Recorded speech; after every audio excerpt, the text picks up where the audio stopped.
तो सबसे पहले आप लोगों के लिए एक बहुत ही बेहतरीन सा मोटिवेशनल कोट आपके लिए।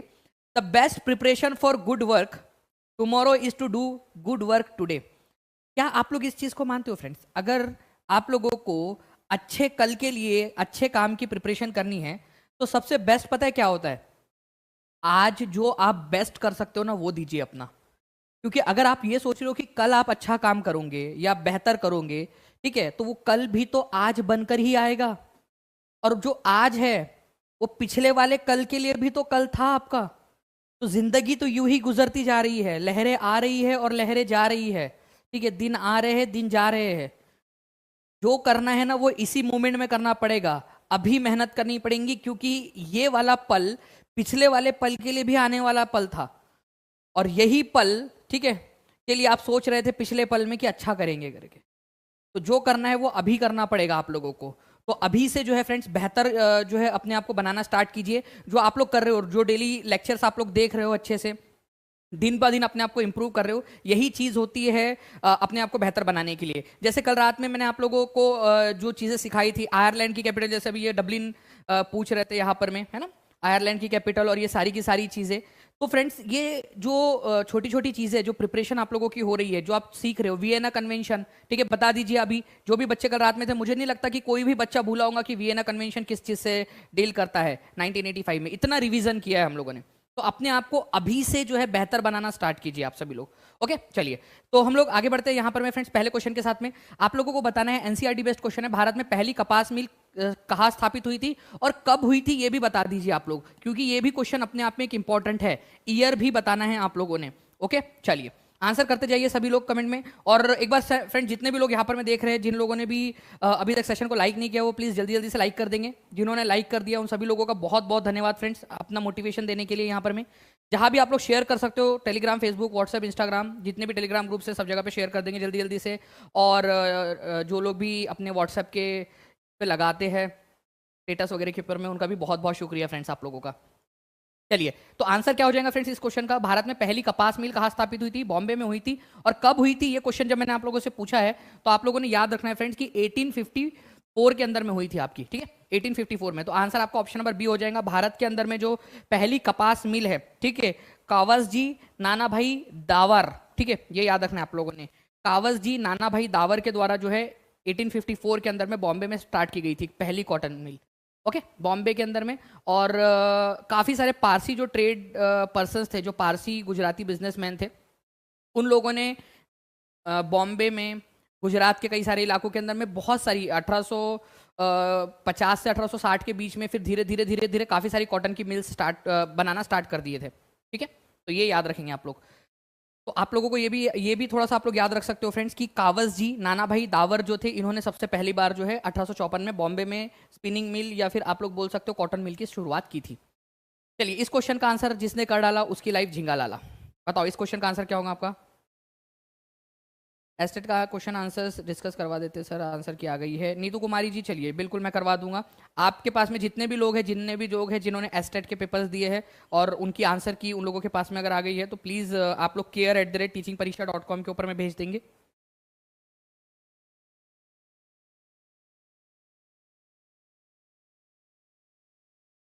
राजहरण कुमार जी, पूरी सांत्वना है आपके साथ में। तो देखिए फ्रेंड्स, अगर मैं बात करूं यहाँ पर मैं 10 डिग्री की, ठीक है, तो 10 डिग्री चैनल जो है आप लोगों का किस चीज से रिलेटेड है? अंडमान और निकोबार को अलग करता है, अंडमान और निकोबार को। तो एक ही जोड़ी 3 के साथ लगनी है। तो कितने लोगों ने इतने इस चीज को एलिमिनेट कर दिया है? एक एक चीज को एलिमिनेट करना है, यही हम लोगों ने डिसाइड किया था। एक एक चीज को हम लोग एलिमिनेट करते चलेंगे। ये तो 4 आपका एलिमिनेट हो गया यहाँ पर में। उसके बाद में अगर मैं बात करूं आप लोगों से, जो 9 डिग्री चैनल है आप लोगों का, ये क्या करता है फ्रेंड्स? 9 डिग्री चैनल मिनिकॉय जो द्वीप है लक्षद्वीप का, उसको वो बाकी के लक्षद्वीप से अलग करता है मिनिकॉय को, ठीक है। तो सी की जोड़ी 2 के साथ लगने वाली है आप लोगों की। सी की जोड़ी 2 के साथ में लगनी है आपकी। सी की जोड़ी 2 के साथ में एक ही जगह पे लगी, देखिए यहाँ नहीं लगी है, यहाँ नहीं लगा है, यहाँ भी नहीं लगा है। तो आंसर आपका ऑप्शन नंबर 2 के अलावा कुछ नहीं हो सकता। तो इस तरीके से कितने लोगों ने सोचकर आंसर लगाया था, जल्दी जल्दी से बता देंगे आप सभी लोग। कितने लोग हैं जिन्होंने बी आंसर लगाया है? उसके बाद में अगर मैं आप लोगों से बात करूं फ्रेंड्स कि 8 डिग्री चैनल आप लोगों का, ठीक है, तो 8 डिग्री जो चैनल है आप लोगों का, ये क्या करता है? ये आप लोगों का मालदीव्स को मिनी कॉय से, मिनी कॉय कहां पर में? मिनी कॉय ऑब्वियस सी बात है आप लोगों को पता है फ्रेंड्स कि लक्षद्वीप में है, ठीक है, मैं आपको दिखा भी देता हूँ, उसको मालदीव से अलग करता है मिनी कॉय को। तो आंसर देखिए यहाँ पर मैं आप लोगों का, ये मिनी कॉय है, या फिर आप इसको पूरा लक्षद्वीप भी बोल सकते हो बेसिकली। तो लक्षद्वीप को या मिनी कॉय आइलैंड को मालदीव से अलग करता है, मालदीव से नीचे में, मालदीव देश आपका इधर में, ठीक है। इसके अलावा 10 डिग्री चैनल अंडमान द्वीप समूह और निकोबार द्वीप समूह को अलग करता है, ये भी आप लोग यहाँ पर में देख लीजिए, 10 डिग्री चैनल, ठीक है। 9 डिग्री चैनल जो है ये जो लक्षद्वीप है आप लोगों का, ठीक है, लक्षद्वीप जो है उसको अलग करता है मिनी कॉय से। मिनी कॉय जो है वो लक्षद्वीप का ही एक द्वीप है, लक्षद्वीप द्वीप समूह का एक द्वीप है, जिसको अलग करता है बाकी के लक्षद्वीप से। 9 degree channel, 8 degree channel Maldives को अलग करता है हमारे लक्षद्वीप से, ठीक है। तो ये कुछ जो इंपॉर्टेंट वाली चीजें हैं, जैसे डंकन पास आप लोगों का एक इंपॉर्टेंट है, डंकन पास।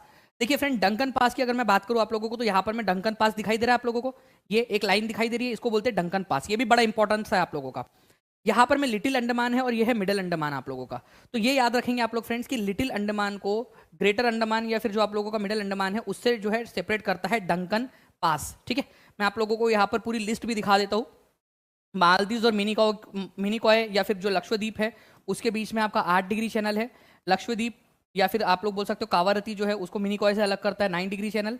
कोटा अंडमान, ठीक है, और निकोबार जो मतलब बेसिकली अंडमान और निकोबार आइलैंड जो है उनके बीच में 10 डिग्री चैनल है आप लोगों का, ठीक है, ये याद रखना है। दक्षिणी अंडमान, साउथ अंडमान और लघु अंडमान के बीच में डंकन पास है आप लोगों का, ठीक है। और ये आप लोग देख सकते हो बाकी के आप लोगों के दिए गए हैं यहाँ पर में, पाक स्ट्रेट भारत और श्रीलंका के बीच में है, ठीक है, ये आप लोगों को याद रखना है। तो ये अगर आपको लिस्ट चाहिए तो आप लोग बता देना टेलीग्राम के ऊपर में, आप लोगों के साथ में टीचिंग परीक्षा जो टेलीग्राम ग्रुप है उसके ऊपर में और इंस्टाग्राम के ऊपर में आप लोगों के साथ में शेयर कर देंगे ये वाली इमेज भी, ठीक है।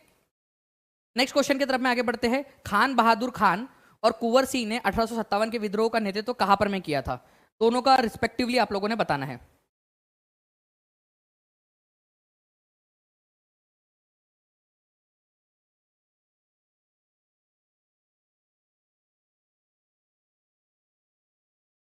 अच्छा भेजे टेलीग्राम के ऊपर में, चलो बहुत अच्छी बात है, एक बार फिर से वापस से मिल जाएगा आप लोगों को। तो देखिए खान बहादुर खान जो है ना फ्रेंड्स, ये याद रखना है आप लोगों ने, ये कहाँ से लड़े थे, ठीक है, ये आप लोगों के लड़े थे बरेली से, ठीक है।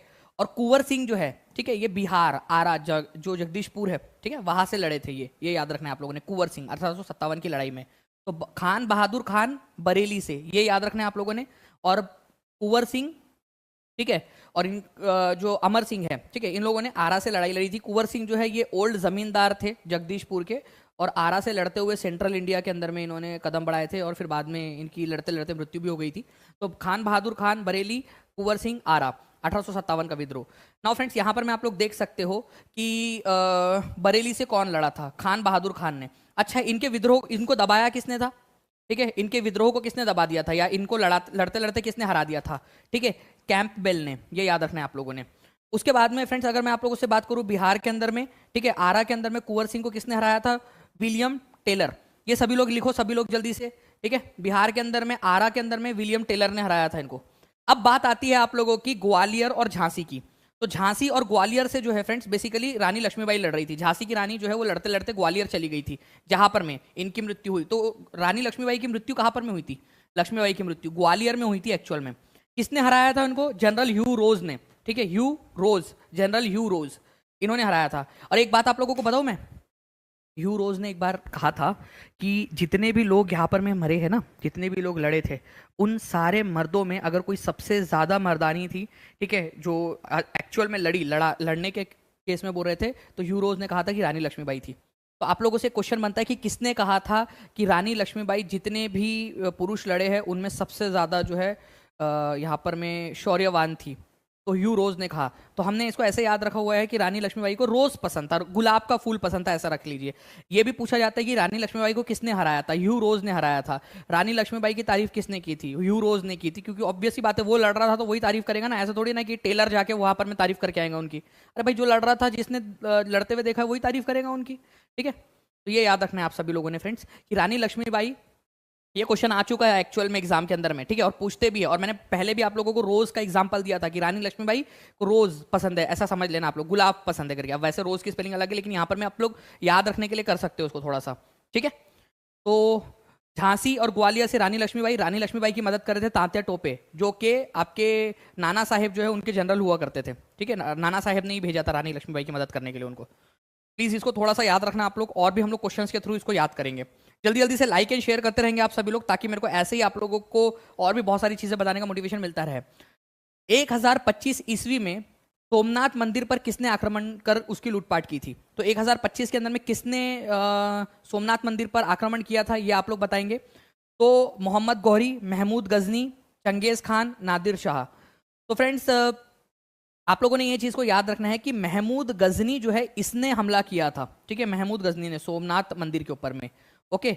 और सोमनाथ मंदिर को उसने तोड़फोड़ कर दिया था, वहां से लूटपाट भी की थी। महमूद गजनी। गजनी जो है फ्रेंड्स एक्चुअल में इसको इसलिए बोला जाता है क्योंकि ये गजनवी या गजनी जो है वहाँ उसकी राजधानी थी, वहाँ का शासक था ये अफगानिस्तान के इलाके के अंदर में। तो आंसर आप लोगों को ऑप्शन नंबर बी हो जाएगा, ठीक है। तो ये सोमनाथ मंदिर आप लोग देख पा रहे हो फ्रेंड्स, सोमनाथ मंदिर के ऊपर में ये हमला किया गया था महमूद ऑफ गजनी के द्वारा, मतलब गजनी का राजा था वो, ये याद रखना है आप लोगों ने। और एक चीज़ और आप लोगों को बताना चाहूंगा कि करीब 17 बार जो है उसने हमला किया है भारत के अंदर में, ठीक है। 1000 ईस्वी से लेकर 1027 एडी के बीच में 17 बार। प्लस मोहम्मद घोरी जो है इसने हमला किया था, ठीक है, 1191 के अंदर में, ठीक है, और 1192 के अंदर में, ठीक है। ये याद रखना है आप लोगों ने, 1192 के अंदर में आपकी तराई की पहली लड़ाई, तराई की दूसरी लड़ाई, तो ये आप लोगों को थोड़ा सा याद रखना है। 1191 1192 के अंदर में मोहम्मद घोरी ने हमला किया था, पृथ्वीराज चौहान को हराया था, वो अलग चीज़ है, ठीक है। चलिए, तो ये दो चीज़ आप लोग याद रखिए। आगे बढ़ते हैं हम लोग यहाँ पर में, ठीक है। बाकी आप लोगों को पता ही है फ्रेंड्स की टीचिंग परीक्षा जो इंस्टाग्राम का हैंडल है, वहाँ पर में भी आप लोग जुड़ सकते हो। टीचिंग परीक्षा आप लोगों ने सर्च करना है, सिंपली आप लोगों को वहाँ पर में मिल जाएंगी बहुत सारी चीज़ें। जैसे ही नदी मैदान में प्रवेश करती है, वो मुड़ती है और बड़े मोड़ बनाकर बहती है, जिसे कहा जाता है, एक नदी है, ठीक है, पहाड़ से उतरी वो, ठीक है, फिर जैसी मैदानी इलाके में उतरी और वो चौंक गई, उई माँ ये कहाँ आ गई मैं, और मस्त पे कि लहराते बलखाते हुए जो है वो चलती है। तो वो जो लहराते बलखाते हुए चलती है उसको क्या कहते हैं? मिएंडर्स कहते हैं, विसर्प कहते हैं। ये याद रखना है आप लोगों ने फ्रेंड्स। यहाँ पर मैं आप लोग देख पा रहे हो कि ये नदी जो है वो ऊपर से नीचे की तरफ में जैसे ही उतरी तो ये ऐसे मोड़ बना के बहने लगी इस तरीके से, ठीक है। इसको मिएंडर्स कहा जाता है, विसर्प या फिर मिएंडर्स बोलते हैं इसको, ओके, मिएंडर या फिर विसर्प। तो नदी मैदानी पहाड़ के ऊपर में से उतरी नदी, ठीक है, ऐसे, और इस तरीके से मोड़ बना के जो बहती है ना, ये मोड़ जो होते हैं इनको कहा जाता है मिएंडर या विसर्प। ये याद रखेंगे आप लोग, ओके, इंपॉर्टेंट है आप लोगों का। बिल्कुल आसिया, आसिया परवीन जी, बिल्कुल ये जो है जितनी भी आप लोगों के एग्जाम्स है उन सारे एग्जाम्स के लिए लाभदायक होने वाला है ये, ओके। चलिए, अच्छा ये तटबंध क्या होता है? अब जो नदी है, मान लो ये नदी बह रही है, तो क्या नदी का पानी को इधर उधर जाने दूं मैं?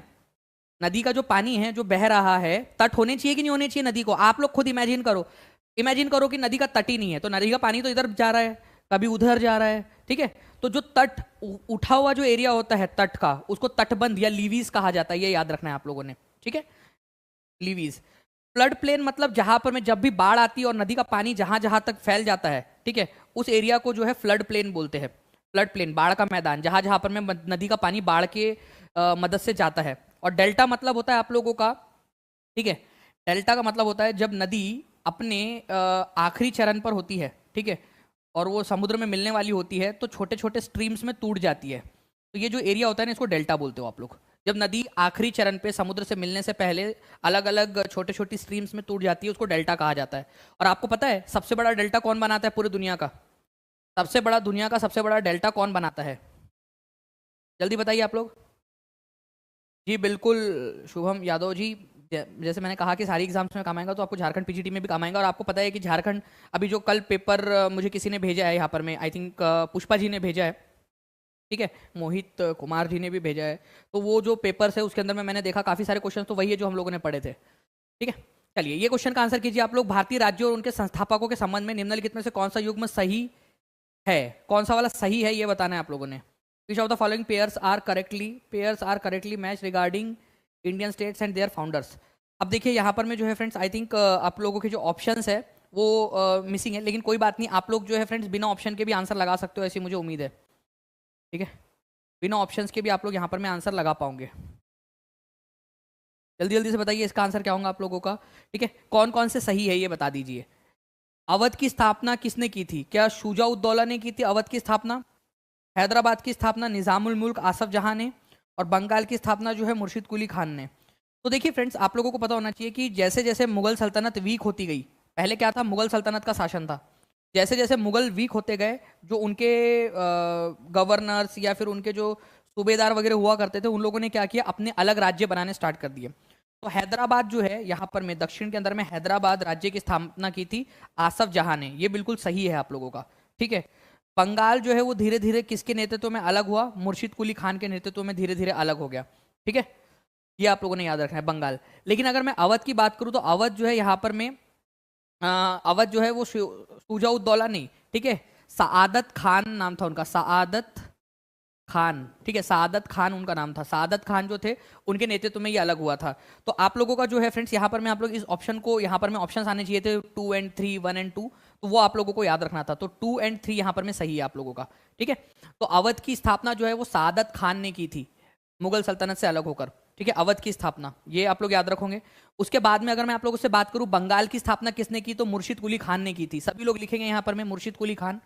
उसके बाद में हैदराबाद की स्थापना किसने की, तो आसफ जहां ने की थी, ये याद रखना है। इन तीनों में कॉमन क्या है, इन तीनों में क्या कॉमन है, सबसे पहली बात तो इन्होंने मुगलों से अलग होकर अपने राज्य की स्थापना की थी, पहली बात। दूसरी बात, ये तीनों के तीनों जो है वो बड़े मनसबदारी पोजीशन के ऊपर में थे मुगलों के समय में। तो मुगल दरबार में बड़े मनसबदार हुआ करते थे, ठीक है। जैसे सादत खान 600 जात का मनसबदार था। जात रैंक का मतलब होता है फ्रेंड्स, जितनी ज्यादा आप लोगों का नंबर उतने ज्यादा आपकी पोस्ट बढ़ी, ठीक है। उसके बाद में जो मुर्शिद कुली खान थे, आप देख सकते हो 700 जात रैंक का मनसबदार थे, ठीक है। आसफ जहां जो है ये 7,000 के, और ये भी 7,000 के जो है मनसबदार हुआ करते थे। तो हाई पोजीशन हुआ करती थी, ये बड़ी बड़ी पोजीशन इनको दी गई थी। तो तीनों के तीनों बड़े बड़े मनसबदार हुआ करते थे और अलग अलग राज्य की स्थापना की जैसे ही मुगल वीक हो गए, ठीक है। तो ये थोड़ा सा आप लोगों ने याद रखना है। तो अवध की स्थापना किसने की, हैदराबाद की स्थापना किसने की, और बंगाल की स्थापना किसने की, ये आप लोग कमेंट करके बता सकते हो। रॉकस्टार बोल रहे सर मैं आपका ऐप का स्टूडेंट हूँ सर, मेरा बीपीएससी एग्जाम में 60 नंबर आ रहा है, थैंक यू सर। चलो बहुत अच्छी बात है रॉकस्टार जी, 60 नंबर मतलब तो बहुत बढ़िया, आपका तो आराम से हो जाएगा, कोई इशू नहीं। नाउ फ्रेंड्स इस क्वेश्चन का आंसर कीजिए आप लोग। मैंने आप लोगों से कहा था कि वैदिक जो नाम है, और टेलीग्राम पे आप लोगों के साथ में जो है टीम ने शेयर भी किया था आप लोगों के साथ में, तो बताइए कि वैदिक जो नाम है, जो पुराने नाम है रिवर्स के, उनकी जोड़ी लगानी है आप लोगों ने। तो स्टूडेंट्स ने लगा दी जोड़ी, बताइए यहाँ पर मैं आंसर क्या होगा, सभी लोग जल्दी जल्दी से आंसर करेंगे। देखिए अगर मैं ब्यास नदी की बात करूं आप लोगों से, तो इसको विपास बोला जाता था, विपास नदी, ठीक है, विपास नदी, ब्यास को विपास, सिंपल सी बात है, ओके। परुष्णी नदी रावी नदी है, 10 राजन युद्ध हुआ था इसके किनारे के ऊपर में, 10 राजन युद्ध, ठीक है। तो ए की जोड़ी 3 के साथ लगनी है, ठीक है, बी की जोड़ी 4 के साथ लगनी है, तो लगा लो यहाँ पर में, ठीक है। 3 और 4 आना चाहिए आप लोगों का, 3 और 4 यहाँ पर में ऑप्शन नंबर 3 में दिया हुआ है, खत्म हो गई बात यहाँ पर में, ठीक है। कितना सिंपल सा था। उसके बाद में असिकनी नदी जो है आप लोगों का, ये आप लोगों को याद रखना है, और वितस्ता नदी। तो असिकनी नदी जो है फ्रेंड्स, ये चिनाब नदी को कहा जाता था, चिनाब नदी को, चिनाब नदी जो है उसको असिकनी कहते थे, और वितस्ता जो है ये झीलम नदी को, ठीक है। तो ये जितनी ज्यादा बार प्रैक्टिस करोगे ना उतना ज्यादा याद होगा, ये याद ही होता है आप लोगों को रिवीजन कर करके। जैसे आपको पारुष्णी नदी याद हो गया होगा, काफी सारे लोग हैं जिनको पारुष्णी नदी याद हो गया, कितने लोग हैं जिनको पारुष्णी नदी याद है, हाथ ऊपर करके बता देंगे। पारुष्णी नदी याद हो गया, 10 राजन युद्ध हुआ था वहां पर में, रावी नदी के किनारे के ऊपर में। तो बी की जोड़ी 4 के साथ लगनी है, एक ही जगह पे लगी थी बी की जोड़ी 4 के साथ में, आप ऑप्शन एलिमिनेट कर सकते थे। वैसे ही फ्रेंड्स ब्यास की जोड़ी, ब्यास को विपास कहा जाता है, ये याद कर लो। असिकनी को चेनाब और वितस्ता को झीलम, धीरे धीरे करके जितना ज्यादा प्रैक्टिस करोगे उतना ज्यादा याद होता जाएगा आप लोगों को, ठीक है। चलिए बहुत बढ़िया। नाउ फ्रेंड नेक्स्ट आगे बढ़ते हैं हम लोग यहाँ पर में। उससे पहले आप लोग देख सकते हो कि जो है कौन सी नदी को क्या कहा जाता है, पारुष्णी नदी को रावी नदी कहा जाता था, ठीक है, रावी नदी को पारुष्णी नदी कहा जाता था, चेनाब को असिकनी, झीलम को वितस्ता, ठीक है, इंडस नदी या सिंधु नदी, उसको सिंधु नदी ही बोलते हैं हम लोग, ब्यास नदी को विपास नदी कहा जाता था, ये याद रखना है आप लोगों ने, ठीक है। इसके अलावा जो है फ्रेंड्स आप लोग देख सकते हो कि सतलज नदी भी एक इंपॉर्टेंट है, ठीक है, सुतुद्री या शुतुद्री, कई जगह पे सुतुद्री लिखेगा, कई जगह पे शुतुद्री लिखेगा आप लोगों को, तो ये आप लोग थोड़ा सा याद रख सकते हो। नाउ फ्रेंड्स एनसीईआरटी बेस्ड एक क्वेश्चन आप लोगों का, which of the following is called gate to Mecca, Mecca का द्वार किसको कहा जाता था। मक्का मतलब वो खाने वाला मक्का नहीं है यहाँ पर, मैं बेसिकली यहाँ पर मैं बात हो रही है, मक्का एक शहर जो है सऊदी अरब के अंदर में, जहाँ पर में लोग हज के लिए जाते हैं, ठीक है। तो मक्का का प्रवेश द्वार किसको कहा जाता था, या गेट टू मक्का कहा जाता था, क्योंकि भारत के जो लोग थे वो उस बंदरगाह से होकर जाते थे मक्का, ठीक है। तो सूरत जो है फ्रेंड्स, इसको मक्का का द्वार कहा जाता था, गेट टू मक्का। मक्का अगर किसी को जाना है, किसी को हज पे जाना है भारत से, तो सूरत का जो बंदरगाह था वहां से जाते थे, सूरत पोर्ट से, ठीक है। भारत आप देख रहे हो यहाँ पर में आप लोगों का, और यहाँ पर में है सूरत, तो सूरत जो है फ्रेंड्स यहाँ से जाया जाता था, ठीक है, यहाँ से बढ़िया से जहाज में बैठकर, क्योंकि उस समय एरोप्लेन तो थे नहीं, समुद्री जहाज हुआ करते थे, तो समुद्री जहाज से होते हुए इस तरीके से यहाँ पर में मक्का जाया जाता था। ये याद रखना है आप लोगों ने। ओके, ये सऊदी अरब देख रहे हो आप लोग, यहाँ पर में है मक्का। ओके, चलिए, तो ये थोड़ी सी चीज़ है जो आप लोगों ने याद रखनी है। तो गेट टू मक्का किसको कहा जाता है? ठीक है, मक्के का द्वार। तो मक्के का द्वार कहा जाता है सूरत को। डायरेक्टली ये क्वेश्चन आप लोगों से पूछा जाएगा एग्जाम के अंदर में, प्लीज इसको याद रखिए आप लोग। नाउ फ्रेंड, नेक्स्ट क्वेश्चन की तरफ में आगे बढ़ते हैं आप लोगों के। जेलेपला दर्रा कहाँ पर में स्थित है? ठीक है, कौन से वाले हिमालय में स्थित है? वाह, ये क्वेश्चन करने में बहुत मजा आएंगी, बहुत ज्यादा मजा, क्योंकि फ्रेंड्स इसके अंदर में ना आप लोगों का ये तो क्लियर है कि जेलेपला, ठीक है, आपका है कहाँ पर में, ठीक है, ये आप लोगों को पता है। लेकिन अब इनमें से कौन से वाले हिमालय के अंदर में है, अगर ये क्वेश्चन पूछ लिया जाए आप लोगों से तो, ठीक है, पंजाब हिमालय, सिक्किम हिमालय, कुमाऊं हिमालय, कश्मीर हिमालय। तो जो है फ्रेंड जेलेपला आप लोगों का आपको मिलेगा सिक्किम के अंदर में। ठीक है, सिक्किम के अंदर में। अब ध्यान से समझना आप लोग मेरी बात को, यहाँ पर मैप के थ्रू आप लोगों को दिखाता हूँ। अगर आप लोग बात करोगे यहाँ पर में, ठीक है, तो जो आप लोगों का सिंधु नदी से लेकर, ठीक है, आप लोगों का यहाँ सतलज नदी तक का जो एरिया है उसको पंजाब हिमालय बोला जाता है। पंजाब हिमालय, ठीक है, पंजाब हिमालय, पंजाब हिमालय। फिर उसके बाद में सतलज नदी से लेकर आप लोगों का काली नदी तक का जो एरिया है उसको कहा जाता है आप लोगों का, ठीक है, कुमाऊं हिमालय, कुमाऊं हिमालय। फिर काली नदी से लेकर आप लोगों का तीस्ता नदी तक का जो एरिया है आप लोगों का उसको कहा जाता है नेपाल हिमालय। ठीक है, और नेपाल हिमालय से आगे का जो है आप लोगों का उसको कहा जाता है आप लोगों का फ्रेंड्स, ठीक है, ब्रह्मपुत्र हिमालय, सिक्किम हिमालय, अलग अलग नामों से उसको जाना जाता है। आपको पता है कि नाथुला और जेलेपला कहाँ पर में आप लोगों के, ये आप लोगों के सिक्किम के अंदर में है। तो आप डायरेक्टली यहाँ पर में कुमाऊं को एलिमिनेट कर सकते थे, पंजाब हिमालय को, कश्मीर हिमालय को एलिमिनेट कर सकते थे। सिक्किम के अंदर में है ये आपका जेलेपला दर्रा, सिक्किम के अंदर में। तो सिक्किम राज्य के अंदर में नाथुला दर्रा और जेलेपला दर्रा आप लोग दोनों यहाँ पर में देख सकते हो। तो नाथुला और जेलेपला दर्रा या पास का मतलब क्या होता है? पास का मतलब होता है फ्रेंड्स आप लोगों का जो पहाड़ियां है, ठीक है, उनके बीच का रास्ता, दो पहाड़ों के बीच में से जो रास्ता जाता है उसको कहा जाता है। ये आप लोगों ने याद रखना है, दो पहाड़ियों के बीच का रास्ता। ठीक है, तो नाथुला और जेलेपला दोनों के दोनों सिक्किम में, जल्दी जल्दी से लिख लो सभी लोग।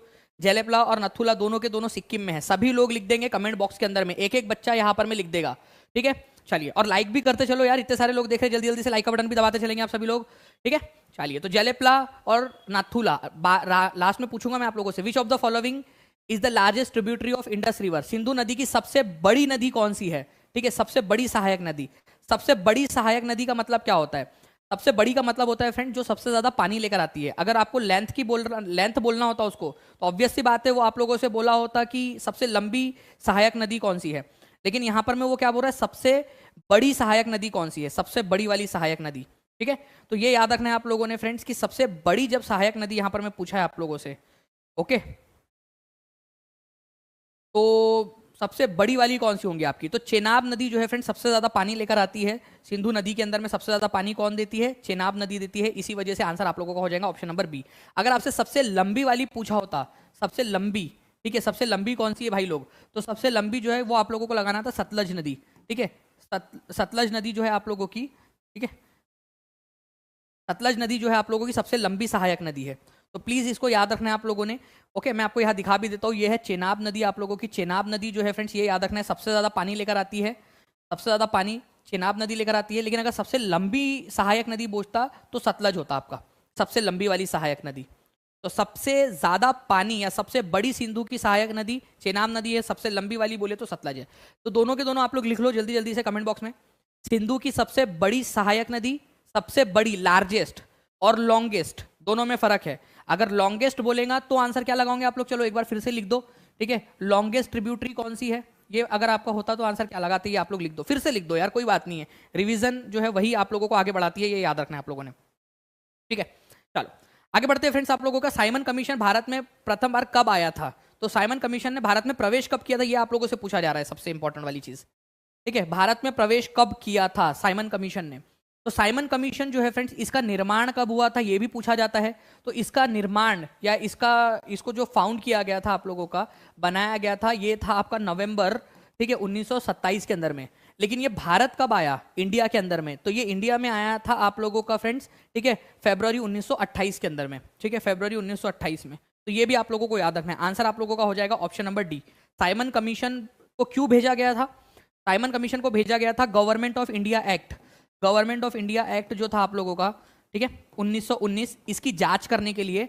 और जो आप लोगों के कॉन्स्टिट्यूशनल रिफॉर्म्स करने हैं, जो संवैधानिक सुधार करने हैं भारत के अंदर में, उसको सजेस्ट करने के लिए, टू सजेस्ट, ठीक है, constitutional reforms in India, constitutional reforms in India, ठीक है, जो भी रिफॉर्म्स करने हैं आगे में भारत के अंदर में, कौन से चेंजेस करने हैं, क्या एक्ट में बदलाव करना है, ठीक है, उन सारी चीज़ों की जांच करने के लिए साइमन कमीशन को भेजा गया था। साइमन कमीशन जो है उसको भेजने की बात ही की गई थी कि एक कमीशन भेजा जाएगा जो भारत में 1919 के कानून की जांच करेगा। ये 1919 के कानून में ही लिख दी गई थी, ठीक है, ये 10 साल बाद भेजेंगे, लेकिन 10 साल से पहले ही उसको भेज दिया गया था, ठीक है। चलिए, तो साइमन कमीशन जो है ये आया था आपका गवर्नमेंट ऑफ इंडिया एक्ट 1919 की जांच करने के लिए, ठीक है, लेकिन इसका विरोध क्यों किया गया? क्यों विरोध कर रहे थे हम इसका विरोध कर रहे थे क्योंकि, ठीक है, ओके, वीना चक्रवर्ती जी, इसके अगर आपके पास में इसका आंसर की आ गई है तो प्लीज़ ये क्वेश्चन आप भेज देना बी एस टेट के अंदर में, जो आप बता रहे हो कि इसका क्वेश्चन आया था, ठीक है, तो बच्चों को हम लोग करा देंगे, बच्चों लोगों को जो है वो बहुत ज़्यादा इसमें मोटिवेशन मिलेगा। साइमन कमीशन का विरोध क्यों किया गया था, ये अगर आप बात कर रहे हो तो ये ऑल वाइट कमीशन था, सारे के सारे लोग इसके अंदर में क्या थे, ब्रिटिशर्स थे। इसी वजह से जो है फ्रेंड्स, ठीक है, ठीक है, सारे के सारे जो है वो गोरे मुंह के थे। वाइट कमीशन मतलब सारे के सारे जो है श्वेत लोग थे इसके अंदर में, गोरे लोग थे। गोरे लोग मतलब हमारे भारत में भी बहुत अच्छे अच्छे गोरे गोरे लोग हैं यार, ठीक है, ऐसी बात नहीं है। वाइट कमीशन मतलब अंग्रेज थे वो लोग, ठीक है, ऐसा नहीं कि कोई बैठ के सोच रहा हो हाय सर मैंने इतनी फेयर एंड लवली लगा लगा के जो है इतनी गोरी हुई हूँ मैं, और मेरे को बाहर ही बता दिया।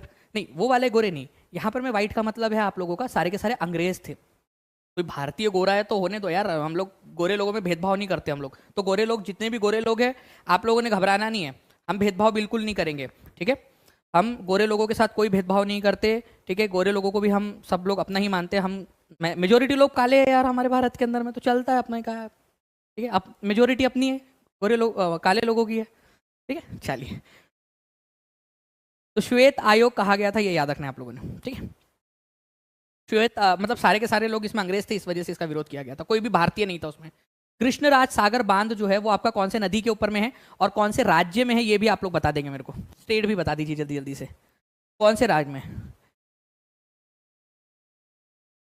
हाँ,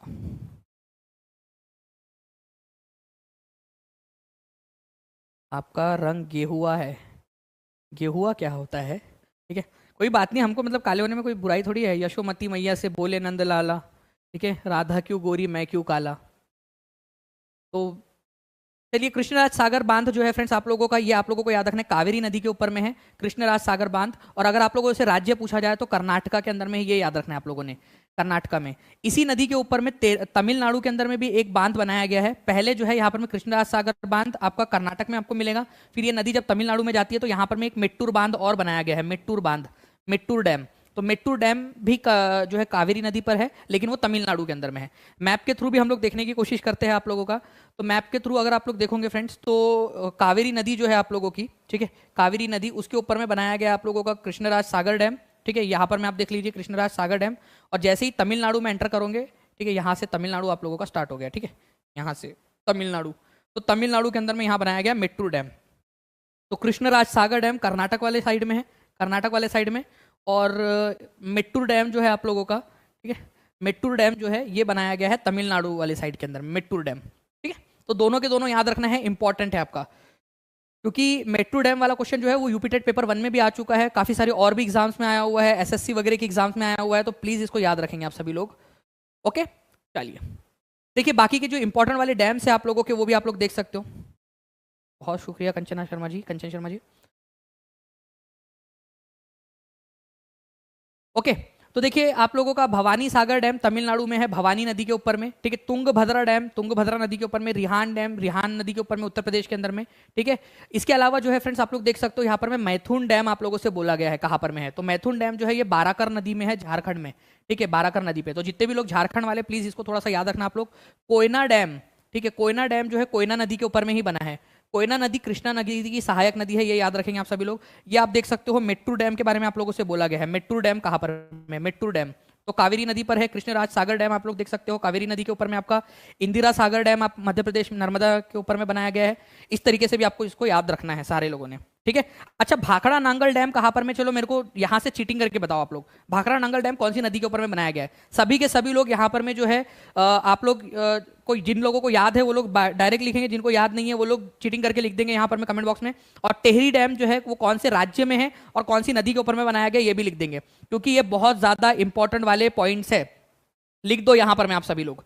ओके, चलिए नाउ फ्रेंड्स, ये वाला अगर आप लोगों को चाहिए तो टेलीग्राम के ऊपर में मैं आप लोगों के लिए शेयर करवा देता हूँ। ठीक है, जो दानिश शेख टेलीग्राम ग्रुप है उसके ऊपर में टीम प्लीज जो हमारे प्यारे से बच्चे हैं उन लोगों के लिए भेज देना। Danish Sheikh DANISHSHEIKH Danish Sheikh Telegram group, और टीचिंग परीक्षा जो टेलीग्राम ग्रुप है, टीचिंग ठीक है परीक्षा, इसके ऊपर में भी भेज देना आप प्लीज। ठीक है, चलिए प्लीज इसको याद रख। अच्छा, एक और हम और करते हैं, जो हमारे ऐप है ना उसके अंदर में जो कोर्सेज है उसके अंदर में भी हम लोग एक इमेजेस का वो बना देते हैं। जो भी बच्चे हैं ऐप वाले वो बता देंगे, उनके लिए भी बढ़िया हो जाएगा। एक इमेजेस का जो है ना वो बना देते हैं हम लोग यहाँ पर में, आप लोगों का एक फोल्डर बना देते हैं वहां पर में जाकर, ताकि जितने भी आपके इंपॉर्टेंट वाले इमेजेस वगैरह वो सारे के सारे वहां पर में डालते रहे, आप लोग वहां से रिवाइज कर सकते हो, वही के वही एकदम मस्त हो जाएगा आप लोगों के लिए भी, है ना। चलिए मेनका कुमारी बोल रहे हैं यस सर प्लीज, चलो बिल्कुल ये कर देते हैं, हम आज ही कर देंगे। टीम प्लीज इस चीज को ध्यान रखे और आज जो है वो ASAP इसको बना दिया जाए प्लीज। हिंदी कौन पढ़ा रहा है? हिंदी ईशा मैम। निम्नलिखित में से किस ग्रह का घनत्व सबसे अधिक है? घनत्व, ठीक है, हाईएस्ट डेंसिटी है। डेंसिटी का मतलब क्या होता है? पैक पैक है सारा का सारा। और अगर मान लीजिए कि दूर दूर है पार्टिकल्स, उसके एटम्स मॉलिक्यूल्स दूर दूर है, ठीक है, दूर दूर है, तो वो बोलेंगे डेंसिटी कम है। अगर पार्टिकल्स बहुत चिपके चिपके से है तो वो बोलेंगे कि डेंसिटी ज्यादा है करके। ठीक है, डेंसिटी ज्यादा है। क्लास कैसे ज्वाइन करें? तो सिंपल सा है, टीचिंग परीक्षा ऐप जो है उसके ऊपर में आप लॉगिन कर सकते हो, गूगल प्ले स्टोर से डाउनलोड कर लो, या फिर आप 7611101101 इस पे, या 9697888844 इस नंबर के ऊपर में कॉल कर सकते हो। इन दोनों में से किसी भी नंबर के ऊपर में आपको जानकारी दे देंगे। तो सबसे अधिक घनत्व जो है फ्रेंड्स हमारे अर्थ का ही है। ठीक है, हमारे अर्थ के ऊपर में सबसे ज्यादा घनत्व है। हमारे अर्थ का जो घनत्व है फ्रेंड्स वो 5.51 है, आप लोगों का ये याद रखना है आप लोगों ने। तो अगर मैं बात करूं आप लोगों से सारे के सारे जितने भी प्लैनेट्स हैं उनकी डेंसिटी की यहाँ पर में, ठीक है, तो आप लोग इस पर्टिकुलर लिस्ट में देख सकते हो कि अर्थ की जो डेंसिटी है, ठीक है, वो है 5.51, ठीक है, वो बस 2 डिजिट तक ही करिए आप लोग। ठीक है, उसके बाद में ग्राम पर सेंटीमीटर क्यूब। ओके, तो इसका मतलब ये है कि 1 सेंटीमीटर का आप लोगों ने अगर मान लीजिए क्यूब यहाँ पर में बना दिया इस तरीके से, 1 सेंटीमीटर जिसकी लेंथ जो है सारे साइड जो है वो 1 सेंटीमीटर की है जिसकी, ठीक है, इस तरीके से अगर आप लोगों ने बना दिया, ओके, अर्थ का, ओके, अर्थ का अगर आपने बना दिया तो हर इसके अंदर में कितना ग्राम आएगा? ठीक है, 5.51 जो है ग्राम आएगा 1 सेंटीमीटर क्यूब के अंदर में। अर्थ की डेंसिटी इतनी है। वही अगर हम लोग बात करेंगे फ्रेंड्स सबसे कम डेंसिटी किसकी है, तो सबसे कम डेंसिटी अगर किसी की है वो है सैटर्न की, शनि ग्रह की। तो सबसे कम डेंसिटी है, देखिए 1 से भी कम है। 1 से कम का मतलब 1 सेंटीमीटर क्यूब का मतलब होता है वो पानी के ऊपर में जो है एकदम पानी के एकदम सतह के ऊपर में तैर सकता है। ठीक है, पानी के सतह के ऊपर में अगर 1 या 1 से ज्यादा है तो। अगर 1 से कम हो गई डेंसिटी, ठीक है, 1 सेंटीमीटर क्यूब से कम हो गई तो वो जो है वो उसके अंदर में क्या होगा फ्रेंड्स, उसके मतलब उसके अंदर में डूब जाएगा अगर 1 से ज्यादा है तो। अगर 1 से कम है तो वो उसके ऊपर में तैरता रहेगा। अगर आप लोगों ने शनि ग्रह जितना एक बाथ टब बना दिया, या फिर आप लोगों ने चाय का कप बना दिया, मान लो इस तरीके से चाय का कप बना दिया आप लोगों ने और उसमें पानी डाल दिया, ठीक है, और उसके ऊपर में लाके शनि ग्रह को डाल दिया इसके ऊपर में, तो शनि जो है वो उसके ऊपर में फुदकता रहेगा, डूबेगा नहीं अंदर में। ठीक है, क्यों? क्योंकि उसकी डेंसिटी बहुत कम है, 1 से भी कम है उसकी डेंसिटी। तो 0.69 ग्राम पर सेंटीमीटर क्यूब सैटर्न की है, और सबसे ज्यादा किसकी है? अर्थ की है। तो सबसे ज्यादा डेंसिटी, ठीक है, सबसे ज्यादा डेंसिटी अर्थ की है 5.51 ग्राम पर सेंटीमीटर क्यूब, ये याद रखना है आप लोगों ने। ठीक है, चलिए बिल्कुल। भाखड़ा नांगल डैम जो है सतलज निवर, वेरी गुड। प्रीतिका वर्मा जी, ऐसे ही सारे लोग जो भी पूछ रहे हो आप लोगों को सारे आंसर्स करते रहिए, और जल्दी जल्दी से लाइक का बटन भी दबाते रहेंगे सभी लोग। और जिन लोगों ने टीचिंग परीक्षा चैनल को सब्सक्राइब नहीं किया वो लोग चैनल को सब्सक्राइब भी कर देंगे। ओके, तो सबसे ज्यादा डेंसिटी अर्थ की है, सबसे कम सैटर्न की है, ये याद रखना है आप लोगों ने। ठीक है, बाकी जो है फ्रेंड्स एक और क्वेश्चन आप लोगों के स्क्रीन के ऊपर में ये रहा, इसका भी आंसर करेंगे सभी लोग जल्दी जल्दी से। बताइए यहाँ पर में इस पर्टिकुलर क्वेश्चन का आंसर क्या होगा आप लोगों का। इसमें बोला गया है आप लोगों को कि नीचे दिए गए जो कुट है उनको आप लोगों ने जोड़ी लगानी है कि पल्लव लोगों की राजधानी क्या थी, पांड्या की क्या थी, यादव वंश की क्या थी, काकटिया राजवंश की राजधानी क्या थी। तो किसकी जोड़ी किसके साथ लगेंगी? बहुत ही सिंपल है फ्रेंड्स। अगर आप लोगों को पांड्या राजवंश की राजधानी भी पता हो ना, अगर पांड्या, ये तो हमेशा पता होना चाहिए पांड्या की, आज जो है ये चीज तो सीख ही लो। पांड्या लोगों की राजधानी क्या थी? मदुरई। ठीक है। दक्षिण भारत में मदुरई जो शहर है तमिलनाडु में, ये पांड्या लोगों की राजधानी थी। तो पांड्या लोगों की राजधानी मदुरई, सिंपल। ओके, तो बी की जोड़ी 3 के साथ लगनी चाहिए, यहां नहीं लगी है, यहां भी नहीं लगी है, यहां भी नहीं लगी है। आंसर जो है यहां पर मैं आप लोगों को ऑप्शन नंबर बी हो जाएगा, सिंपल इस तरीके से। ठीक है, उसके बाद में अगर मैं बात करूं पल्लव लोगों की, तो कांचीपुरम इनकी राजधानी थी। कांची है क्या कहीं पे आप लोगों का? कांची, कांची रे। ठीक है, तो कांची आप लोगों की लग गई। यहाँ पर में एक ही जोड़ी 2 के साथ लगनी चाहिए आप लोगों की, तो सी यहाँ पर में आंसर नहीं हो सकता था आप लोगों का। ठीक है, ऑप्शन 1 तो भी ऑप्शन एलिमिनेट करते आना चाहिए आप लोगों को। ठीक है, उसके बाद में जो है फ्रेंड्स, काकटिया राजवंश की राजधानी थी वारंगल, काकटिया। ठीक है, आज का जो तेलंगाना है ना, वहां पर में वारंगल था। ठीक है, वारंगल, काकटिया राजवंश वहां पर में शासन करता था आपका। तो काकटिया की राजधानी वारंगल, डी की जोड़ी 1 के साथ लगनी चाहिए। ठीक है, बच गया यादव। ठीक है, देवगिरी, जिसको बाद में जो है अलाउद्दीन खिलजी ने जीत लिया था, और देवगिरी ही था जिसको जो है आप लोगों ने इसका नाम भी चेंज कर दिया था, इसको राजधानी बनाई थी। जल्दी जल्दी से बताएंगे आप लोग, किसने इसको देवगिरी को राजधानी बनाई थी और इसका नाम क्या रखा था देवगिरी का? महाराष्ट्र के अंदर में है देवगिरी आपका। जल्दी जल्दी से बता देंगे आप सभी लोग, किसने देवगिरी को राजधानी बनाया था और देवगिरी का नाम क्या रखा गया था? चांदनी का आंसर सबसे पहले आ गया है, दौलताबाद। और इसको राजधानी किसने बनाया था? मोहम्मद बिन तुगलक ने। वेरी गुड, बहुत बढ़िया। ठीक है, सुषमा कुमारी जी का भी आंसर आ गया था सबसे पहले, इसका मोहम्मद बिन तुगलक वाला। तो यहाँ पर में देवगिरी को ही दौलताबाद कर दिया गया था नाम। ठीक है, और अलाउद्दीन खिलजी के समय में जीता गया था, बाद में मोहम्मद बिन तुगलक के समय में देवगिरी या दौलताबाद जो थी उसको दिल्ली सल्तनत की राजधानी बना दिया गया था कुछ समय के लिए। तो आंसर इसका जो है ऑप्शन नंबर बी हो जाएगा, ये वाला आपका। ब्रह्मपुत्र नदी भारत में किस दर्रे से प्रवेश करती है? ठीक है, ब्रह्मपुत्र नदी जो है फ्रेंड्स, ये मस्त पैकी जो है चेमा युंगडुंग ग्लेशियर से निकलती है। लद्दाख में तिब्बत का जो इलाका है वहां पर मैं फिर रही थी। ठीक है, अचानक से उसको याद आता है, अरे मैं यहाँ कहाँ आ गई, मेरे को तो भारत जाना था। तो वो ऐसा टर्न लेकर भारत के अंदर में आती है। तो भारत में जब एंटर करती है तो यहाँ पर मैं पहाड़ों के बीच में रास्ता होगा। ऑब्वियसली बात है, ऐसा तो नहीं होगा कि मैं पहाड़ पे चढ़ी, फिर वहां से पहाड़ से ऐसे उतरी, नदी बोलेंगी और फिर मैं भारत में। अरे भाई, पहाड़ों के बीच में से आएंगी वो किसी ना किसी दर्रे से भारत में। तो यांगपा दर्रा जो है फ्रेंड्स, उसमें से आती है भारत के अंदर में, ये अरुणाचल प्रदेश में, ये याद रखना है आप लोगों ने। ओके, यांगपा दर्रा, यांगपा दर्रा। ठीक है, तो यहाँ पर मैं दिखाना चाहूंगा फ्रेंड्स कि ये यहाँ पर मैं आप लोग देख सकते हो, ये है यारलुंग सैंगपो, या जिसको आप लोग सैंगपो रिवर या फिर जो है भारत के अंदर में ब्रह्मपुत्र नदी के नाम से जानते हो। ये आप देख रहे हो यहाँ पर में, ये नदी यहाँ से भारत में आ रही है। तो ये जो दर्रा है यहाँ पर में, उसको यांगपा दर्रा कहा जाता है। क्या कहा जाता है इसको? यांगपा दर्रा। ठीक है, ये याद रखना है आप लोगों ने। कहाँ पर में है ये दर्रा आप लोगों का? अरुणाचल प्रदेश के अंदर में। तो आपसे ये भी पूछते हैं कि ब्रह्मपुत्र नदी सबसे पहले कौन से राज्य में एंटर करती है? तो सबसे पहले जो है कहाँ पर में करती है? सबसे पहले जो है अरुणाचल प्रदेश में एंटर करती है, जिसको वहां पर में सियांग नदी या दिहांग नदी के नाम से जाना जाता है। सियांग नदी किसका नाम है? या दिहांग भी बोला जाता है इसको, दिहांग। सियांग या दिहांग कौन से नदी का ही दूसरा नाम है? ये भी क्वेश्चन बन सकता है आप लोगों का। ठीक है, दिहांग या सियांग ब्रह्मपुत्र नदी का ही दूसरा नाम है आपका। ये ओरिजिन कहाँ से होती है? तिब्बत में होती है, तिब्बत में। तिब्बत में कहाँ से होती है? तिब्बत में चेमा युंगडुंग ग्लेशियर से। तो एक क्वेश्चन ये भी बन सकता है कि चेमा युंगडुंग ग्लेशियर से कौन सी नदी का उद्गम होता है? तो ब्रह्मपुत्र नदी का उद्गम होता है। ब्रह्मपुत्र नदी को किस नाम से जाना जाता है? सियांग, दिहांग अरुणाचल प्रदेश के अंदर में, तिब्बत के अंदर में उसको यारलुंग सैंगपो या सैंगपो नदी के नाम से जाना जाता है। ठीक है, ये भी याद रखना है आप सभी लोगों ने।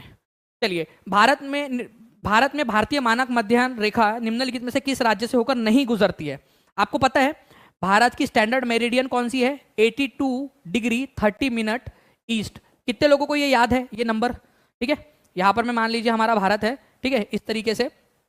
तो ये इस एरिया में, इस लाइन पर जो समय हो रहा होता है वो पूरे भारत के अंदर में हम लोग क्या करते हैं? मानते हैं। तो यहाँ पर में 5 राज्यों से होकर जाती है ये सीमा, ये जो लाइन है 5 राज्यों से होकर जाती है। ठीक है, तो बिहार एक ऐसा राज्य है जिसमें से होकर ये नहीं जाती है। मैं आप लोगों को मैप के थ्रू भी दिखाना चाहूंगा। यहाँ पर में देखिए, स्टैंडर्ड मेरिडियन जो 82 डिग्री 30 मिनट ईस्ट वाली जो लाइन है, जिसमें से हमारा समय डिसाइड होता है, वो आपका उत्तर प्रदेश में से जाती है, मध्य प्रदेश में से जाती है, छत्तीसगढ़ में से जाती है, उड़ीसा और आंध्र प्रदेश में से जाती है। आप देख रहे हो बिहार में से नहीं जा रही है। ओके, बिहार में से ये नहीं जा रही। तो कौन कौन से राज्यों में से जाती है ये भी आप लोग देख लेंगे। यहाँ पर में देख लीजिए, जल्दी जल्दी से ऊपर से नीचे तक लिखते जाओ सभी लोग। ओके, ऊपर से नीचे तक लिखते जाओ सभी लोग कमेंट बॉक्स के अंदर में। उत्तर प्रदेश में से जाती है आप लोगों की स्टैंडर्ड मेरिडियन। ठीक है, मध्याह्न रेखा जो भारत की, जिसमें से टाइम डिसाइड होता है। उत्तर प्रदेश, मध्य प्रदेश, छत्तीसगढ़, ठीक है, उड़ीसा। ओके, छत्तीसगढ़, उड़ीसा और फिर आंध्र प्रदेश, ये 5 राज्यों में से जाती है। ट्रॉपिक ऑफ कैंसर और स्टैंडर्ड मेरिडियन में कंफ्यूज नहीं होना है आप लोगों ने। ठीक है, ट्रॉपिक ऑफ कैंसर अलग है ठीक है, और स्टैंडर्ड मेरिडियन अलग है आप लोगों का। तो दोनों के दोनों चीजें आप लोगों ने याद रखनी, दोनों ही अपने आप में इंपॉर्टेंट चीजें आप लोगों की, कि ट्रॉपिक ऑफ कैंसर कर्क रेखा कहाँ कहाँ से जाती है और स्टैंडर्ड मेरिडियन कहाँ कहाँ से जाती है। कर्क रेखा कितने राज्यों में से जाती है ये बता देंगे आप सभी लोग, ओके, कमेंट करके। और जितने भी लोग देख रहे हैं वो लोग लाइक एंड शेयर भी जरूर करते रहेंगे फ्रेंड्स साथ साथ में।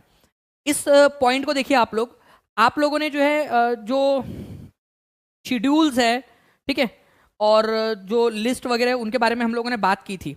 हमने देखा था फ्रेंड्स यहाँ पर में, ठीक है, कि कौन सा वाले शेड्यूल में क्या है, और 12 के 12 जो अनुसूचियां है वो हम लोगों ने याद की हुई है पूरी की पूरी। आप लोगों को बताना है कौन सी वाली करेक्टली मैच नहीं है यहाँ पर में। देखो, पब्लिक हेल्थ एंड सैनिटाइजेशन, सार्वजनिक स्वास्थ्य और स्वच्छता, ये क्वेश्चन डायरेक्टली एग्जाम में आया है 1 नंबर के लिए, ठीक है। यहाँ तो आप लोगों को गलत पूछा है, लेकिन यहाँ पर मैं डायरेक्टली क्वेश्चन आ चुका है ऑलरेडी कि पब्लिक हेल्थ एंड सैनिटाइजेशन, सार्वजनिक स्वास्थ्य और स्वच्छता कौन सी लिस्ट में आता है, केंद्र सरकार की, राज्य सरकार की, या समवर्ती सूची में। तो स्टेट की लिस्ट में आता है, बिल्कुल सही बात है, ये राज्य सरकार का काम है, ठीक है, कि भाई साफ सफाई होनी चाहिए राज्य के अंदर में, ठीक है, वो राज्य सरकार का काम है। सेंसस, जनगणना करवाना, ये बेसिकली किसका काम है, यूनियन लिस्ट का, ठीक है। Allocation of seats in the state of council of states, Rajya Sabha में सीटों का बंटवारा, भाई ये चौथी अनुसूची में दिया गया है, 4th शेड्यूल के अंदर में दिया गया है, 4th शेड्यूल के अंदर में, ओके, 4th शेड्यूल में चौथी अनुसूची में दिया गया है। जबकि दूसरी अनुसूची के अंदर में आप लोगों का क्या दिया गया है, दूसरी अनुसूची के अंदर में दिया गया है फ्रेंड्स सैलरी के बारे में, जो अलग अलग लोग हैं किसको कितनी सैलरी मिलेंगी वगैरह वगैरह इसके अंदर में दिया है, ये चीज़ आपने याद रखनी है। तो सी जो है ये गलत है आपका, और गलत वाला ही आपसे पूछा था, इसी वजह से आंसर आपका ऑप्शन नंबर सी हो जाएगा, ठीक है। एंटी डिफेक्शन, दल बदल विरोधी कानून जो है ये 10वीं अनुसूची में दिया गया है, ये भी आप लोग याद रखेंगे, 1985 में जोड़ा गया था आपका, ठीक है। तो दूसरी अनुसूची जो है 12 अनुसूची है टोटल, जिसमें से दूसरे नंबर की अनुसूची में अलग अलग पोस्ट जो है भारत के अंदर में राष्ट्रपति, उपराष्ट्रपति, ठीक है, उसके बाद में जो जजेस है उन सबकी सैलरीज इसके अंदर में दी गई है। क्या प्रधानमंत्री की सैलरी भी दी गई है इसके अंदर में? हाँ या ना में आंसर करो जल्दी जल्दी से, क्या प्रधानमंत्री की सैलरी भी इसमें दी गई है? हाँ या ना में आंसर करेंगे सभी लोग। नहीं, प्रधानमंत्री की सैलरी इसके अंदर में नहीं दी गई है दूसरी अनुसूची में, ये याद रखना है आप लोगों ने फ्रेंड्स, ओके। चलिए, बाकी जो चीजें हैं ये आप लोग यहाँ पर में इसको समझ सकते हो, आंसर आपका ऑप्शन नंबर सी हो जाएगा। संविधान का अनुच्छेद 360 किस प्रकार के आपातकाल से संबंधित है? हमारे भारत में 3 प्रकार के आपातकाल है फ्रेंड्स, 3 प्रकार के, ठीक है। एक 352 में दिया है, ठीक है, एक 356 में दिया है, और एक 360 में दिया है, ओके। तो 360 वाला आपातकाल किस चीज से रिलेटेड है? तो 360 आर्टिकल नंबर 360 में जो आपातकाल है वो आपका फाइनेंशियल इमरजेंसी है, वित्तीय आपातकाल, कि अगर भारत में बहुत ज़्यादा ही पैसे की कमी हो गई, हमारा जो ऋण है वो हमारी जीडीपी से भी कम हो गया, तो इसको फाइनेंशियल इमरजेंसी बोला जाएगा। तो फाइनेंशियल इमरजेंसी जो है वो आर्टिकल नंबर 356 में 360 में दी गई है। इमरजेंसी इन स्टेट्स, जिसको आप लोग प्रेसिडेंट रूल भी बोलते हो, इमरजेंसी इन स्टेट या प्रेसिडेंट रूल एक ही बात है ये दोनों के दोनों, और ये 356 में दिया गया है, ठीक है। और वही अगर मैं बात करूँ राष्ट्रीय आपातकाल की, तो राष्ट्रीय आपातकाल आर्टिकल नंबर 352 में है।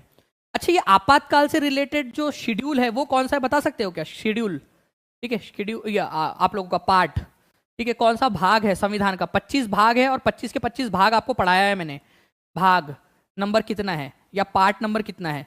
मैंने आपको एक ट्रिक बताया था उसकी, कि कितने साल की उम्र में जो है वो आपातकालीन स्थिति आ जाती है आपकी जिंदगी के अंदर में, आपातकालीन स्थिति आ जाती है आप लोगों की जिंदगी के अंदर में। आप लोग सभी उस आपातकालीन स्थिति से गुजरे होंगे कभी ना कभी, अरे गुजरे हो कि नहीं गुजरे हो, ठीक है, कभी ना कभी जो है 18 साल की उम्र तो आप लोगों की हुई होंगी, है ना।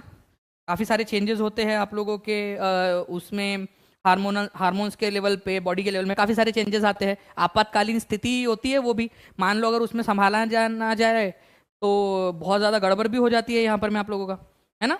चलिए, तो ये याद रखना है फ्रेंड्स कि भाग नंबर 18 के अंदर में ये दिया गया है आपका आपातकाल वाली जितनी भी चीज़ें। तो ऐसे आप लोगों से अगर क्वेश्चन पूछ लिया जाए तो आप लोग इसको आसानी से सॉल्व कर सकते हो, ठीक है। वेरी गुड, बहुत बढ़िया। देखिए आप लोग ट्रिक से कितना अच्छे से याद कर पा रहे हो आप लोग सारी की सारी चीज़ें। तो रिवीजन इज द की, ये याद रखना है आप लोगों ने। नेक्स्ट क्वेश्चन की तरफ में आगे बढ़ते हैं फ्रेंड्स। जब भारत सरकार अधिनियम 1919 लागू हुआ तब भारत के राज्य सचिव कौन थे? Secretary of state for India. ये आपको बताया है मैंने कि secretary of state for India कौन थे 1919 में, क्योंकि इनके और उस समय के वायसराय के नाम के ऊपर में वो कानून का नाम पड़ा है। तो बताइए, हम लोगों ने कल देखा था, आप लोगों को याद होगा अगर, ठीक है, कि भाई 1919 के कानून को नाम क्या दिया गया है, ये क्वेश्चन पूछा गया था आप लोगों से कि 1919 के कानून का नाम क्या है। उसी से आप लोगों को ये अंदाजा लग जाना चाहिए इस पर्टिकुलर क्वेश्चन का आंसर भी। चलिए गुड। तो देखिए फ्रेंड्स, भारत सरकार अधिनियम 1919 जब लागू हुआ उस समय में लॉर्ड एडविन मॉन्टेग्यू, ठीक है, मॉन्टेग्यू जो है वो भारत के क्या थे, secretary of state for India थे।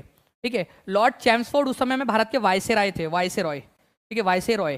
तो वायसराय कौन था 1919 में, ये भी क्वेश्चन आता है, क्योंकि 1919 में क्या क्या घटना घटी। जालियनवाला बाग हत्याकांड कब हुआ था? जालियनवाला बाग हत्याकांड हुआ था 1919 के अंदर में आप लोगों का। ठीक है, ये याद रखना है आप लोगों ने। तो 1919 अप्रैल 1919 के अंदर में लॉर्ड चैम्सफोर्ड थे भारत के वायसराय। रॉलेट एक्ट कब आया था? 1919 में आया था। उस समय भारत के वायसराय कौन थे? लॉर्ड चैम्सफोर्ड थे। अगर 1919 में भारत के secretary of state for India कौन थे? भारत के राज्य के सचिव। ठीक है, तो लॉर्ड मॉन्टेग्यू थे, ये याद रखना है आप लोगों ने। इन लोगों ने, दोनों ने मिलकर ही, ये चंगू मंगू जो थे, इन लोगों ने मिलकर ही क्या किया? अच्छा, चंगू मंगू बन भी गया, देखो चंगू मंगू है ना, मस्त बन गया इनका। तो चंगू मंगू जो थे, इन लोगों ने मिलकर ही क्या किया था फ्रेंड्स? 1919 का कानून बनाया था, गवर्नमेंट ऑफ इंडिया एक्ट 1919। इसी वजह से इसको मॉन्टेग्यू चेम्सफोर्ड रिफॉर्म्स भी कहा जाता है। मॉन्टेग्यू भारत के सरकार के, भारत के अंदर, भारत के लिए सेक्रेटरी ऑफ स्टेट थे। ओके, मतलब भारत के मामलों के मंत्री ब्रिटेन में। और चैम्सफोर्ड जो है भारत के वायसराय थे। वायसराय जो है भारत का अधिकारी होता था, भारत में आकर रहता था। और जो secretary of state for India होता था वो ब्रिटेन की सरकार में एक मंत्री होता था, जिसको भारत की जिम्मेदारी दी जाती थी। ठीक है, तो ये आप लोगों ने याद रखना था। तो आंसर आपका ऑप्शन नंबर बी हो जाएगा। तो लॉर्ड्स जो है यहाँ पर में मॉन्टेग्यू आपके उस समय में secretary of state for India थे। गवर्नमेंट ऑफ इंडिया एक्ट 1919 बनाया गया था, लेकिन उसको लागू कब किया गया? 2 साल बाद 1921 के अंदर में। ठीक है, ये भी याद रखना है आप लोगों ने। Now friends, Indus Valley Civilization एक कैसे प्रकार की सभ्यता थी? सिंधु घाटी सभ्यता किस प्रकार की सभ्यता थी, ये आप लोग बता देंगे जल्दी से। तो सिंधु घाटी सभ्यता जो है आप लोगों की, ये ब्रॉन्ज एज सिविलाइजेशन थी। ब्रॉन्ज, ठीक है, इसमें कांसे का बहुत ज्यादा इस्तेमाल होता था।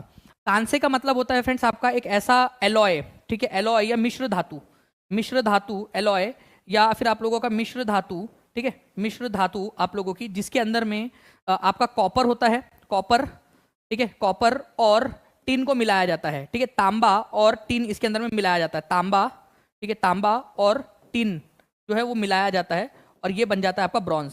तो हड़प्पा सभ्यता के समय में, या सिंधु घाटी सभ्यता, इंडस वैली सिविलाइजेशन के समय में ब्रॉन्ज का इस्तेमाल करना हम लोग सीख गए थे। तो ब्रॉन्ज का इस्तेमाल होता था, इसी वजह से इसको क्या बोलते हैं फ्रेंड्स आप लोग? इसको जो है आप लोग सिंधु घाटी सभ्यता को ब्रॉन्ज सिविलाइजेशन भी कहते हैं। ठीक है, तो ये चीज आप लोगों ने याद रखनी है फ्रेंड्स। आई होप आप सभी लोगों ने सेशन को लाइक और शेयर कर दिया होगा फ्रेंड्स। जितने भी लोग देख रहे हैं टीचिंग परीक्षा चैनल को सब्सक्राइब भी जरूर कर चुके होंगे। ठीक है, चलो एक क्वेश्चन मैं आप लोगों से पूछना चाहूंगा कि ब्रॉन्ज एज सिविलाइजेशन, तो चलो आप लोगों ने इंडस वैली सिविलाइजेशन को कह दिया, इसको हड़प्पा सभ्यता क्यों कहते हैं? हड़प्पा भी कहते हैं इसको, हड़प्पा, हड़प्पा सभ्यता भी इसको कहा जाता है, हड़प्पा सिविलाइजेशन क्यों कहा जाता है? क्योंकि सबसे पहली जगह जहां पर में जहां पर में जो है खुदाई हुई थी इस सिविलाइजेशन की, वो हड़प्पा नाम का शहर था सबसे पहले, इसी वजह से ये याद रखना है आप लोगों ने। ठीक है, उसके बाद में जो है फ्रेंड्स एक चीज आप लोगों ने याद रखनी है कि ये जो आप लोगों की हड़प्पा सिविलाइजेशन है, ओके, ये ब्रॉन्ज एज सिविलाइजेशन थी, ब्रॉन्ज का इस्तेमाल करती थी, ब्रॉन्ज का इस्तेमाल। हड़प्पा की जो खुदाई हुई थी वो हुई थी 1921 के अंदर में, ये भी आप लोग याद रखोगे। एक क्वेश्चन जो मैं आप लोगों से पूछना चाह रहा था कि ब्रास जो एक एलॉय और है, ब्रास जिसको आप लोग पीतल कहते हो, पीतल, ठीक है, ये कौन से दो चीजों का मिश्रण है? ब्रॉन्ज तो आपको पता चल गया कि कॉपर और टिन का मिक्सचर है ये आपका, ठीक है, कॉपर और टिन का मिक्सचर है। ब्रास जो है वो किसका मिक्सचर है, ये आप लोगों को बताना है। ठीक है, 1921 में दयाराम साहनी के नेतृत्व में जो है यहाँ पर में इसमें खुदाई हुई थी। उस समय में भारत के जो आर्कियोलॉजिकल सर्वे ऑफ इंडिया के डायरेक्टर जनरल थे, ठीक है, वो कौन थे, ये भी क्वेश्चन आप लोगों से पूछा जा सकता है। अलग अलग आंसर आ रहे हैं, देखते हैं जब तक कि आप लोग आंसर कर रहे हो, देखते हैं कितने लोग आंसर कर पाते हैं यहाँ पर में। ठीक है, कॉपर और जिंक, ये याद रखना है आप लोगों ने फ्रेंड्स। ओके, बाकी फ्रेंड्स मैं आप लोगों को बता दूं यहाँ पर में कि जितने भी लोग देख रहे हैं, अगर आप लोग टीचिंग परीक्षा के साथ में जुड़ना चाहते हो तो आप लोग टीचिंग परीक्षा का ऐप डाउनलोड कर सकते हो, टीचिंग परीक्षा। इस तरीके से आप लोग गूगल प्ले स्टोर में सर्च कीजिए, आप लोगों को मिल जाएगा टीचिंग परीक्षा। या फिर अगर आपको कोई दिक्कत आ रही है तो 7611101104 इस नंबर पे, या 9697888844 इस नंबर पे भी आप लोग कॉल कर सकते हो। ठीक है, चलिए ये आप लोगों का हो गया फ्रेंड्स। मैं आपको टेस्ट की लिंक दे रहा हूँ, और टेस्ट की लिंक के साथ में आप लोगों को पता है कि आप लोग टेलीग्राम पे ज्वाइन कर सकते हो टीचिंग परीक्षा को, आप लोग टीचिंग परीक्षा को भी सर्च कर सकते हो टेलीग्राम के ऊपर में, इंस्टाग्राम के ऊपर में आप लोगों को मिल जाएगा। ठीक है, आप लोगों की जो भी टेस्ट होती है उसका स्कोर आप लोगों ने क्या करना है फ्रेंड्स, उसका स्कोर जो है कमेंट बॉक्स के अंदर में टाइप कर देना है आप लोगों ने। तो आप लोग आपका जो भी स्कोर आएगा टेस्ट में, उसको आप लोग यहाँ पर में, ठीक है, यहाँ पर मैं टाइप करके बता सकते हो, क्योंकि इससे जो है फ्रेंड्स मुझे भी पता चलेगा कि कितना आप लोगों का हो रहा है यहाँ पर में। ठीक है, तो ये भी थोड़ा थोड़ा आप लोग याद रखेंगे। जो मैंने आप लोगों से ब्रॉन्ज का पूछा था, ब्रॉन्ज या जो पीतल है आपका, ये किस चीज से बनता है आप लोगों का? इसमें कॉपर के अंदर में जो है जिंक मिलाया जाता है, कॉपर प्लस जिंक, ये याद रखना है आप लोगों ने। कॉपर और जिंक जो है ये दोनों से मिलकर बनता है पीतल, ये भी आप लोग याद रख लेंगे। ठीक है, ओपन ही नहीं हो रहा, अभी दिया ही नहीं है मैंने, तो ओपन कहाँ से होगा? अभी उसको एक्टिवेट करेंगे ना अपन उसको। ओके, टेस्ट कहाँ मिलता है? जो बच्चे लाइव देखते हैं इस क्लास को, जो बच्चा पूरा लाइव सेशन देखता है अच्छे से, ठीक है, उसको एक लिंक मिलती है, 1 घंटे के लिए चालू रहता है, ठीक है, वो टेस्ट, ताकि जो बच्चे लाइव देख रहे हैं उन लोगों को ये मदद कर सके। चलिए, मैं आप लोगों के लिए यहाँ पर मैं टेस्ट की लिंक शेयर कर रहा हूँ। आप लोग टेस्ट की जो लिंक है वो यहाँ पर मैं ले सकते हो, आप लोगों की टेस्ट जो है वो ओपन हो जाएंगी। जस्ट अ सेकंड, मैं टेस्ट की लिंक दे रहा हूँ आप लोगों को। ओके, टेस्ट का रिजल्ट ज़रूर बता देना आप लोग, जितने भी लोग देख रहे हैं टेस्ट का रिजल्ट बता देंगे। मैंने आप लोगों के लिए डाल दिया है, ठीक है, पिन कर दिया है, टेस्ट की जो लिंक है उसको पिन कर दिया है, ये आप लोग देख सकते हो। जी हाँ, बिल्कुल, जो साइंस वाले हैं, जो बिहार के लिए प्रिपेयर कर रहे हैं या फिर DSSB के लिए कर रहे हैं या आने वाली एग्जाम्स के लिए प्रिपेयर कर रहे हैं, वो लोग इसको, उस क्लास को देख सकते हैं। उससे आप लोगों का जो आपका जनरल स्टडीज़ वाला जो पेपर है वो अच्छे से क्लियर हो जाएगा आपका, अच्छे से। ओके, बाकी कोई भी दिक्कत आ रही है, कोई प्रॉब्लम है, कोई परेशानी है, आप लोगों को मैंने बता दिया, आप इस नंबर के ऊपर में कॉल कर सकते हो, ठीक है, या फिर टीचिंग परीक्षा ऐप डाउनलोड कर सकते हो। मिलते हैं फ्रेंड्स हमारे नेक्स्ट लेक्चर में, तब तक के लिए thank you very much, take care and bye, God bless you all, thank you friends.